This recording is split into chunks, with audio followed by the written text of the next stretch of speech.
have a strong connection with yourself and have a strong connection with your spiritual team or God or the universe or whatever you believe in, making sure that those connections are strong to the point where it doesn't matter what happens in your life. It doesn't matter what life throws at you. You understand that you are still solid. You understand that you are still mentally stable, emotionally stable, no matter what goes on in life, no matter what you lose, no matter who you lose, you are still capable of being in your power. You are still capable of understanding that you still have enough if all you have is you. And I think that's important to understand when it comes to self-worth and having a strong connection with yourself and having a strong connection with, self-love. But yeah, I think that's important to understand, especially if you're dealing with a narcissist or a manipulator, is especially if you've dealt with that for a long time, since you were a kid or whatever the case may be, like trying to come out of that and find your strength and understanding of your self-worth, because a lot of times, like when you deal with narcissists and manipulators, especially since you were a kid, it takes a toll on your mental health, and it takes a toll on your self-identity as well. In a space where you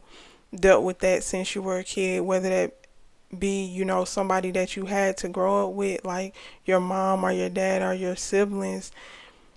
it puts you in a space of not truly understanding your identity, and it puts you in a space of trying to make other people understand it and trying to force them to understand you, instead of you understanding that you are the person that needs to understand you, and you are the person that needs to take your power and your energy back from those situations. Because when you grow up with a narcissist or a manipulator, they put in your mind that they are your source of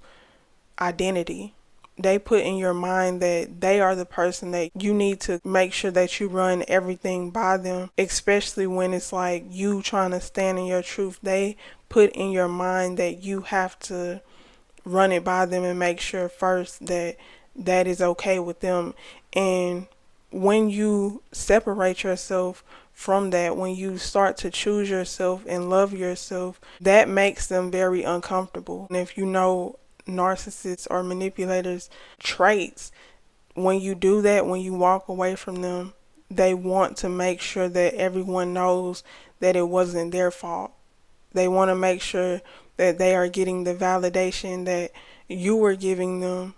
before you decided to leave, before you decided to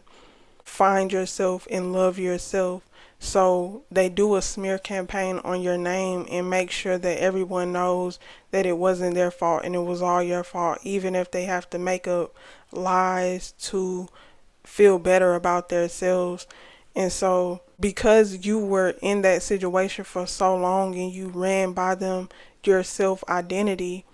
every step of the way, and because you wanted to get their approval and you needed their validation, it's a space in you that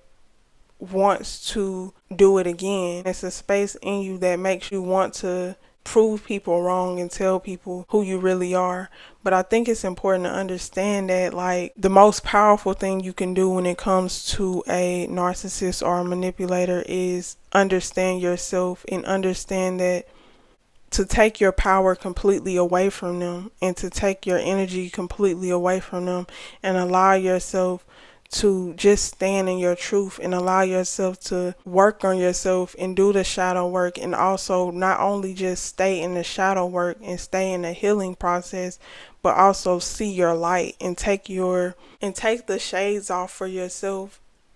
instead of, looking at other people with rose-colored glasses, or those people that you had to let go of with rose-colored glasses. Start to see the truth in them and start to see the truth in yourself as well, and genuinely get to the understanding of who you really are, so that way nobody else can come in and try to manipulate you or use what you've been through against you, or use your vulnerability against you, because you can completely see yourself and you completely understand what you need you completely understand what you need and what you desire and how to bring that in and cultivate that for yourself. And I think that's important to understand when it comes to releasing and letting go of like toxic people. Also release and let go of what they're saying about you and what they might be doing behind your back. Allow yourself to completely let them go, because if you're focusing on what they're saying about you and getting angry because what they said about you behind your back or what they're trying to make it seem to be, then you might as well let them back in your life, because you're still giving them the same amount of power as if they were in your life. If you're focusing on what they're doing and how they're doing it, and whatever the case may be, what you're doing is giving them pieces of you. You're still giving them power over you. You're still giving them your energy, which you walked away from them for. And I think that's important to understand, to make sure to take back your power, make sure to take back your energy by